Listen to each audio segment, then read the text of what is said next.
My dear friends, last Sunday we heard the story of Jesus healing the daughter of a Canaanite woman.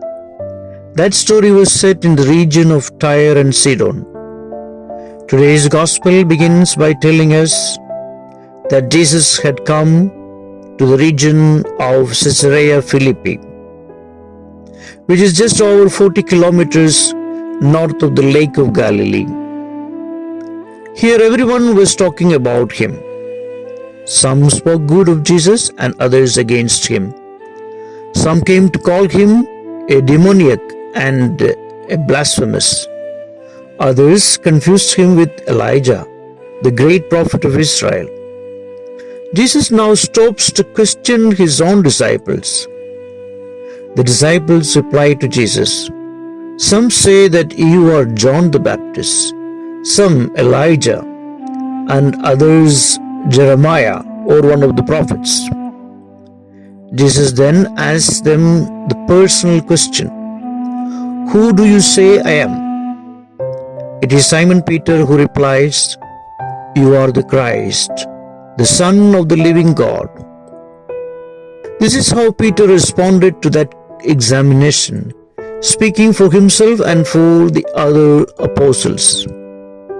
Peter reiterates the confession that all the disciples already made in the boat after the miracle of Jesus walking on the water. Now he is asking, "Who do you say I am?" It is an intimately personal question. And Jesus says to Peter, "Blessed are you, Simon, son of Jonah, for flesh and blood has not revealed this to you, but my Father in heaven." So this is not a conclusion that Simon reached to this profession of faith through his own intuition. No, rather it was revealed to him. Jesus says, "You are Peter, and on this rock I will build my church, and the gates of the underworld will never overpower it." This is the first time Jesus speaks of the church. Let's consider for a moment the significance of the name change. Peter's name was Simon, son of Jonah. But Jesus, speaking in Aramaic, said that from now onwards Peter's name would be Kepha, which is the Aramaic word for rock. Simon is to be the rock on which Jesus builds his new community, the church. Matthew's gospel was written in Greek.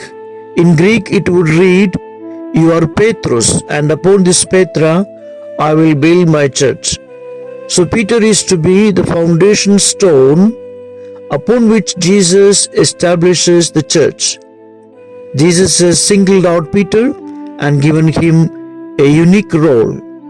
Peter's mission and that of his successors is precisely to serve this unity of the one church of God formed by all peoples.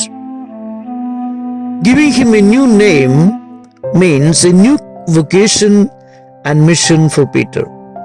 Peter has received a great blessing from the Lord. Peter becomes a worker companion of Jesus for the reconstruction of the new Israel, the new house and family of God. It will be a divine work and not a human one. We can be certain that when St. Peter went to Rome, he assumed the role of overseer of the local Christian communities. The Greek word for overseer is episkopos, and that is the word that we now translate into English as bishop. So Peter is overseer or bishop of the city of Rome. Today, my brothers and sisters, the question resonates for each one of us. Jesus is asking, "And for you, who am I?" What do we answer to the Lord? How is our personal relationship with Him? Do we have a dialogue with Him? Do we give Him time? Do we take Him seriously? It is not what others think, nor our parents, nor our family members, but you, our personal, intimate relationship with Jesus and our answer. In our behavior at work, in public life, do we keep in mind what Jesus expects of us? Jesus gives Saint Peter the keys to the kingdom of heaven. What does this mean about the keys? In biblical language, keys indicate power. This significance of the keys as a symbol of power is evident in the first reading of today from the prophet Isaiah. Here he introduces us to Eliakim, son of Hilkiah, butler of the royal palace.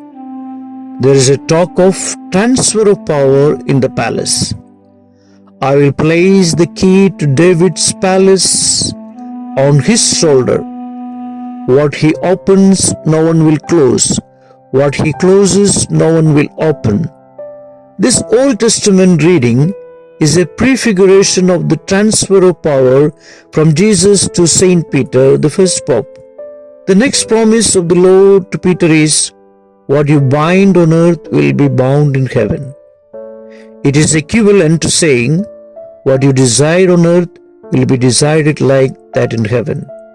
The decisions you make will be ratified by me.